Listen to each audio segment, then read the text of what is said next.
आज बनाने जा रहे हैं हम ब्राउनी शेक। तो सबसे पहले डालेंगे हम दूध डालने के बाद हम डालेंगे अब आइसक्रीम। अब हम डालेंगे ब्राउनी। अब हम लगा लेंगे करीबन ढक्कन और ले जाएंगे इसे मिक्सर में मेल्ट करने।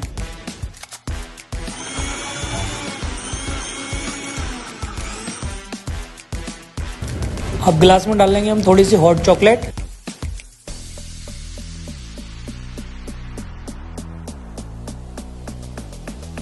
अब गिलास में डाल लेंगे हम शेक। फाइनली हमारा ब्राउनी शेक बनके हुआ कंप्लीट।